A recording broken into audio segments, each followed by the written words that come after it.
It is Hallows Eve, and I think it's time that we share some stories about glitches in the Matrix and other mysterious happenings.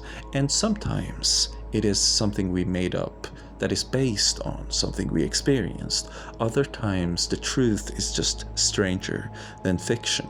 And so if you have any ghost stories like that of your own, please share them in the comment section. And if any of the stories here corresponds with your own experiences, give us a heads up perhaps, and it's always interesting to hear about these things.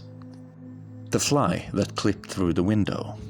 When I was still in elementary, one summer vacation, we were at my grandfather's house and I was sitting in the kitchen where there was a rocking chair. A fly sat on my knee and it tickled, so I brushed it off. I went back to relaxing and the fly sat on my face.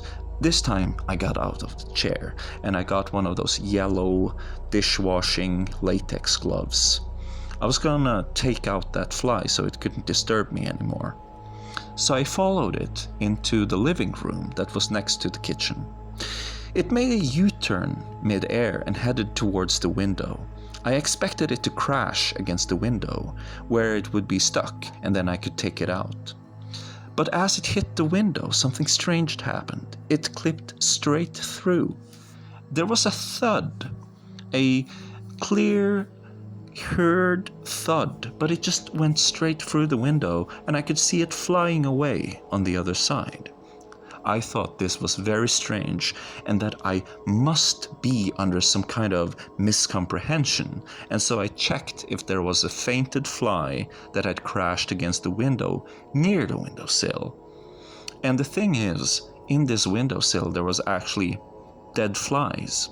And so I thought this had a natural explanation, that there was a fly sitting on the other side of the window that got scared when the other fly crashed into it. It was a major coincidence. But still though, I couldn't help but to remember what I saw.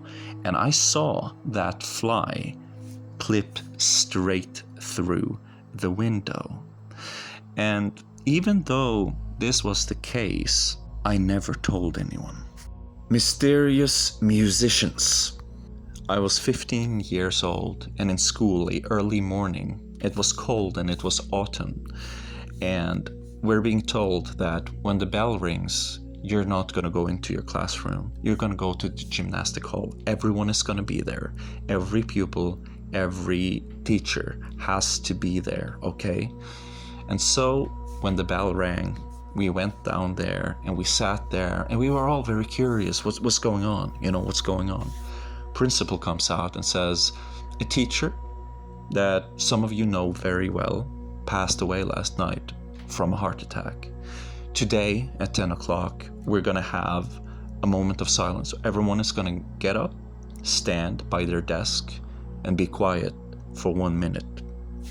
Then we went back to our classroom and we sat there and we went about our day, and as the time drew close, our main teacher entered our classroom to be with us and said some kind words about the teacher that had passed away. And then it drew close to 10 o'clock, everyone got up, stood by their desk, and everything was quiet.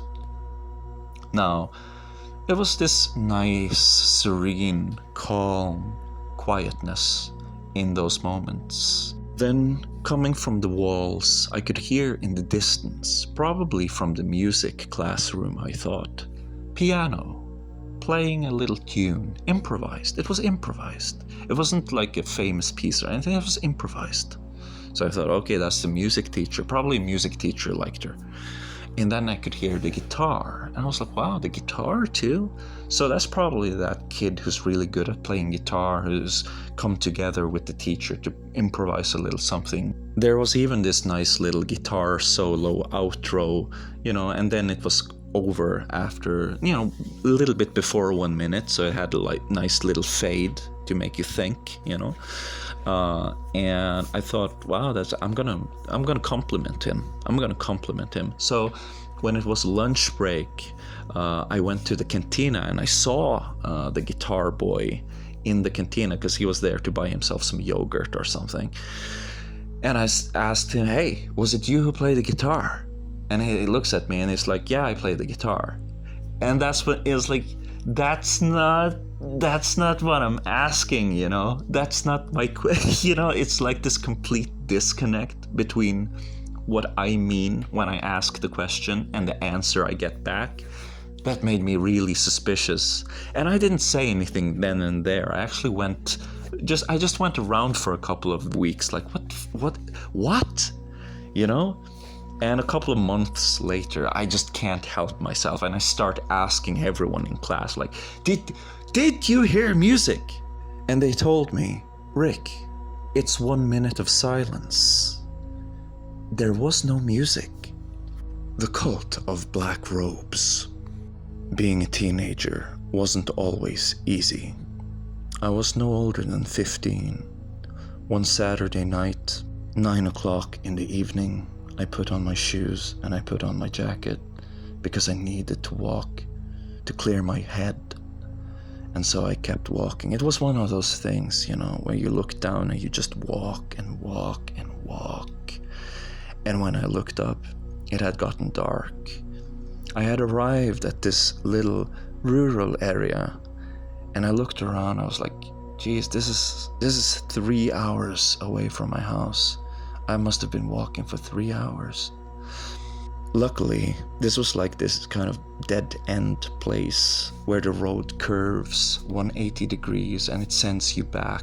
I didn't really have to stop. I just kept on walking. And when you come around the other way, there are no street lights. It's just a road and a forest on both sides of the road. And it's dark. It was pitch black at certain points. But I knew the asphalt underneath my feet. Eventually, the forest opened up and I could see the clearing. And when I get there, I see something strange. On the side of the road, there's a cape blowing in the wind. And when I get a little bit closer, I see a ton of black-robed monks. They're all facing away from the road. I walk very quietly. Part of me thought I was hallucinating. Another part of me thought, this is a cult, and if they hear me, they're gonna capture me and sacrifice me to the devil or something. And I just got a real good look, you know, because I thought I was hallucinating. And I did certain tests, like the wind is blowing. Is his cape blowing? Is the light coming from the moon, the way it shines on them, is it correct? Or is it a hallucination? Let me tell you, it seemed completely real.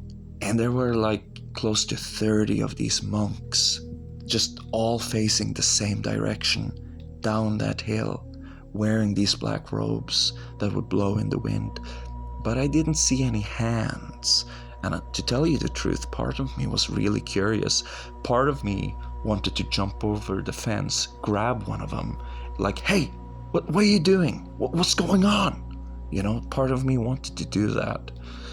But to tell you the truth, I just kept walking very quietly.